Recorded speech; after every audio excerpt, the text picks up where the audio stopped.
Salut les filles, me voilà dans une nouvelle vidéo pour vous montrer mes astuces. Je ne sais pas il y en a combien, je ne sais pas combien y a-t-il d'astuces. Et pour répondre aux questions des personnes qui m'ont posé des questions.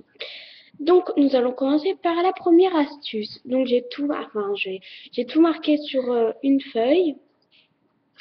Donc elle est grande, j'ai pas beaucoup de feuilles, on va tout voir. Hein.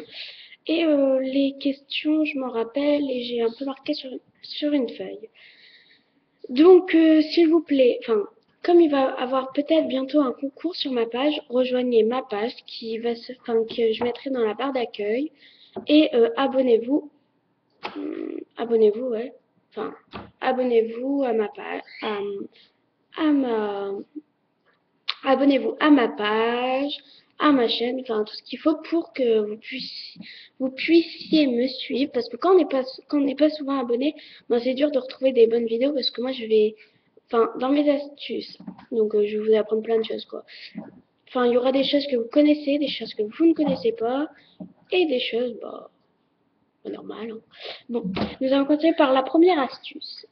Donc, pour faire un coulis, il vous faut, pour faire un coulis, on va dire sur un macaron. On va dire vous faites de la fausse chantilly, vous voulez faire du coulis qui tombe de la fausse chantilly. Donc, vous mettez la fausse chantilly. Donc, vous mettez de la peinture tulipe. J'espère que ça s'appelle comme ça. Donc, alors, en fait, la peinture tulipe, c'est un petit tube taille comme ça, ouais, un assez grand quand même, hein. On va dire ça. Et vous appuyez, puis ça va faire, ça va couler quoi. Et donc vous avez toutes les couleurs possibles, et ça c'est super. Moi je me sers toujours de ça. Enfin, je m'en plains pas parce que ça me sert beaucoup sur mes créations. Et je vous montrerai un tuto pour vous montrer comment ça fait quoi. Et donc comme j'ai encore jamais servi ça dans un tuto, je vais vous montrer comment ça fait. Et alors après, si vous n'avez pas de peinture tulipe, vous pouvez toujours vous servir de vernis. Oui, oui, oui. Mais alors la peinture tulipe, la peinture tulipe. Ouais, ça s'appelle tulipe. Hein. Donc vous ne la mettez, je vais l'appeler la tulipe. Hein. Vous ne la mettez pas avant la cuisson, mais après, parce que si vous la mettez avant la cuisson, j'ai essayé. Hein, je n'avais pas lu les consignes. Donc, vous la mettez après la cuisson.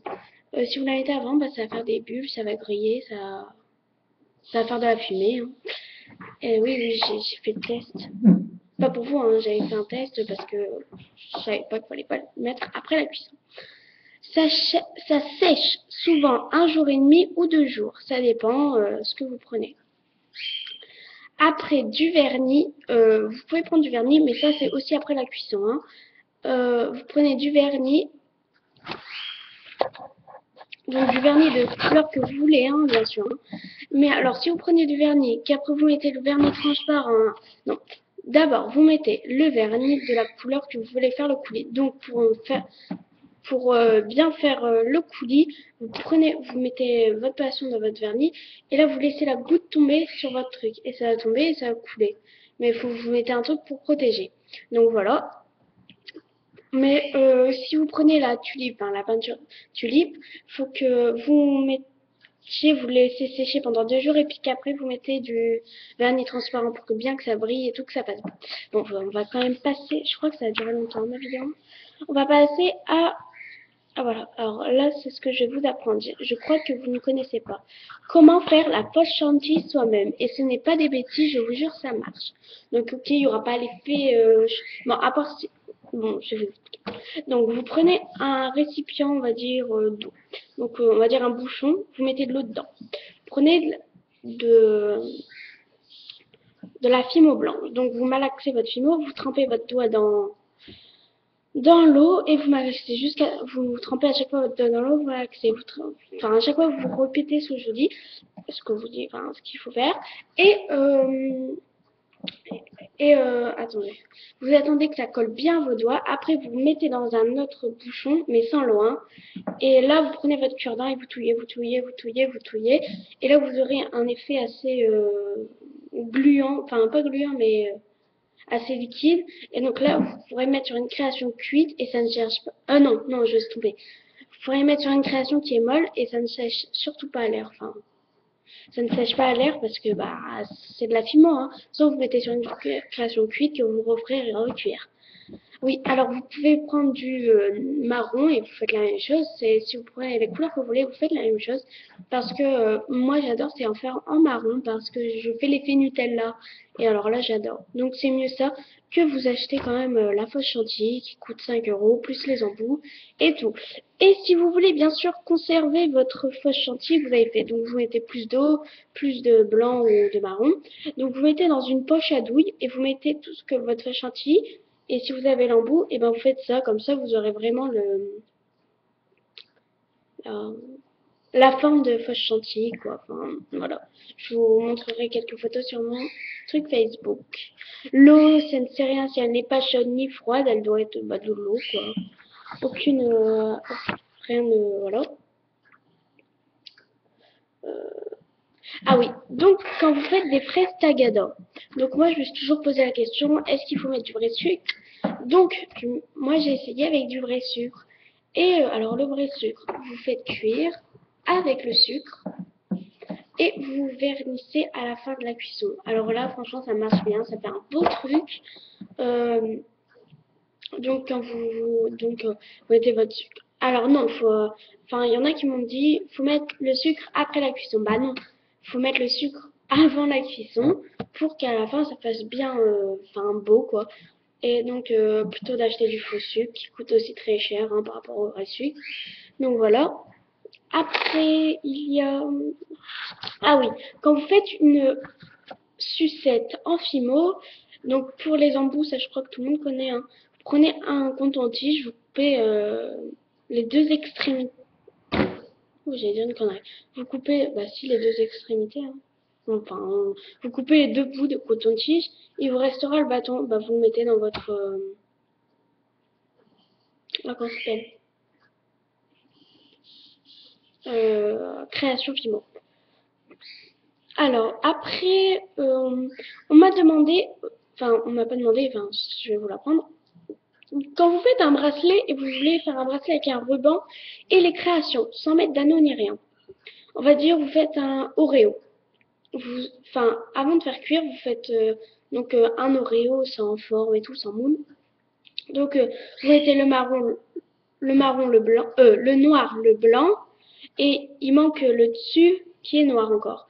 Donc vous faites cuire tout ça à part. Donc vous faites blanc, noir, enfin, je sais pas comment vous expliquer.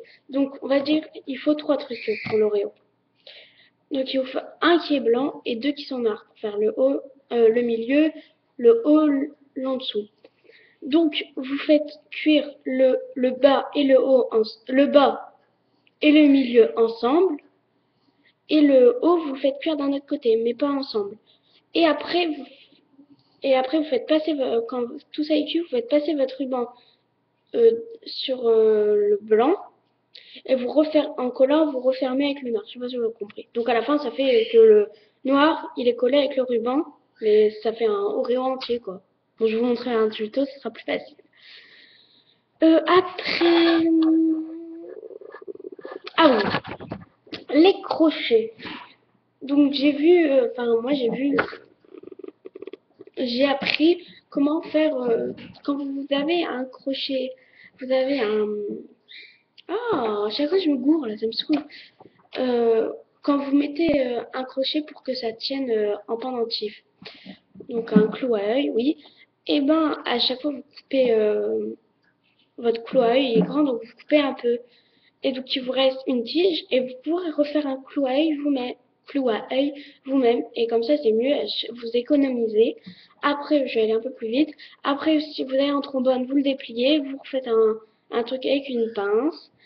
Après, pour faire aussi fausse chantilly, si vous voulez pas user du blanc et tout, comme je vous ai expliqué, vous pouvez faire un cône et tirer de chaque côté. Comme ça fera comme ça. Puis ça sera tiré de chaque côté. Ça fera assez chantilly. C'est ce que j'ai vu. Hein. Après, pour mon swap, pour répondre à mes questions, on m'a dit, est-ce que tu as un fournisseur personnel? Non. Je suis allée à 2 heures 3 heures de chez moi, dans une boutique, enfin non, non, je me suis trompée, dans une boutique à Paris, oui, enfin 2h30 à Paris, ah oui, à Paris, et donc qui s'appelle Loisirs Créatifs. Et donc dans cette truc, alors ça s'appelle Loisirs Créatifs, il y en a un à Boulogne aussi, hein, je l'ai vu aussi. Donc il y a des crochets à œil à 5 centimes et tout, donc j'ai pas de fournisseur personnel, sauf je vous l'aurais dit. Et ou sinon vous avez Cultura, hein, bien sûr. Et bah voilà. Et alors, je vous demande de prendre ma page parce qu'il va y avoir un concours qui va se faire. J'avais demandé si, enfin, vous êtes une créatrice. Je cherche un partenariat. Enfin non, j'expliquerai sur une autre vidéo. Donc merci et puis voilà. Au revoir. Donc si vous avez plu, vous voulez un tuto de quelque chose, bah dites-le moi, je vous le fais. Allez.